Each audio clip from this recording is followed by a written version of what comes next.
संतोष देशमुखांच्या हत्येनंतर बीडमधली अनेक प्रकरणं समोर आली. बंदूक परवान्यांचं असेल किंवा पवनचक्कीवरून राजकारण असेल, असे अनेक बीडचे प्रकरणं चर्चेत राहिले. या सगळ्यात विरोधी पक्ष म्हणून काँग्रेस भूमिका आतापर्यंत ठामपणे घेण्यात कुठेतरी कमी पडलं असं वाटतं का? हा पक्षीय भाग न राहता या संतोष देशमुख हत्या प्रकरणात सर्वसाधारणपणे सर्वच विरोधी पक्ष जे आहेत आणि किंबहुना काही सत्ताधारी पक्षातले काही घटक जे आहेत या सर्वांचं एकमत आहे आणि ते सर्व त्यांच्या त्या विरोधामध्ये या संतोष देशमुखांना न्याय मिळावा या भावनेतून आहेत.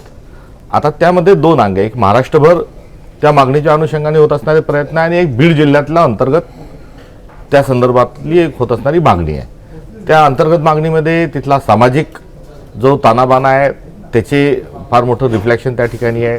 ते पक्षविरहितच त्या मागणीला पुढे घेऊन जात आहेत किंवा महायुतीच्या अंतर्गत घटक पक्ष आहेत त्यांची ती लढाई आहे. त्यामुळे तिथे पक्षीयपेक्षाही ते स्थानिक पातळीवरचे जे मुद्दे आहेत त्या कॅल्क्युलेशनवर आणि त्या इक्वेशनवर ती मागणी त्या ठिकाणी सुरू आहे. मात्र त्याची जी भीषणता आहे घटनेची आणि जो क्रूर त्या ठिकाणी प्रकार सगळा सुरू आहे या त्या सर्वांच्या बद्दल महाराष्ट्रभर त्याची चर्चा आहे. आणि असा काँग्रेसच्या असा कोणताही माणूस जबाबदार माणूस नाही की त्यांनी त्या घटनेच्या संदर्भामध्ये चौकशीची जी काही मागणी करायची आहे ती केली नाही असा कोणी माणूस नाही.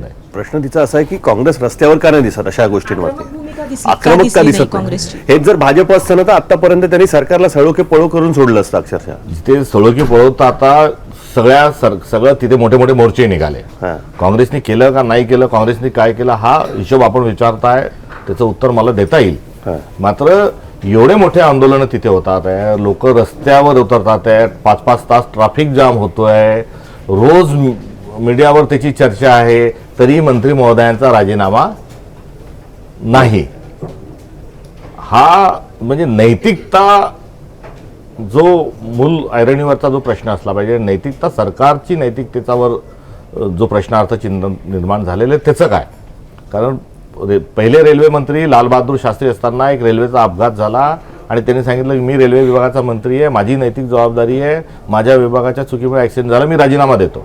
आणि पहिला नैतिकतेच्या आधारावर राजीनामा लालबहादूर शास्त्रीने दिला. आणि त्यानंतर ज्या विभागात जो संबंधित असेल प्रत्यक्ष अप्रत्यक्ष त्यांनी राजीनामा देण्याची पद्धत सुरू झाली आणि त्याचा आधार हा नैतिक होता. आणि त्यामध्ये काँग्रेसचे त्यामध्ये 90% लोक जर दिसले तर काही विरोधी पक्षांनी नैतिकतेच्या आधारावर राजीनामे दिलेले आहेत. मात्र आता नैतिकताच गुंडाळून ठेवायची आणि तांत्रिकता सांगून त्या ज्यांच्यावर आरोप आहे त्यांची पाठराखण करायची हा जो खेळ सुरू आहे या खेळाला आता काँग्रेस आणि पक्ष अभिनिवेशातून कसं बघायचं?